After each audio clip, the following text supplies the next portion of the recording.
Tilimiz сөөгү жок. Тилдин сөөгү болбойт. Имам Газали рахимулла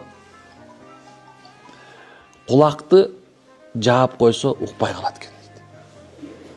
Көздү жаап койсо көрбөй калат экен.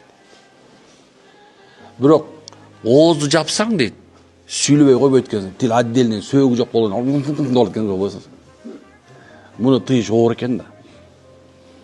Бул тил bir адамды өлтүрүп коет экен, жоксо тирилтип коет экен.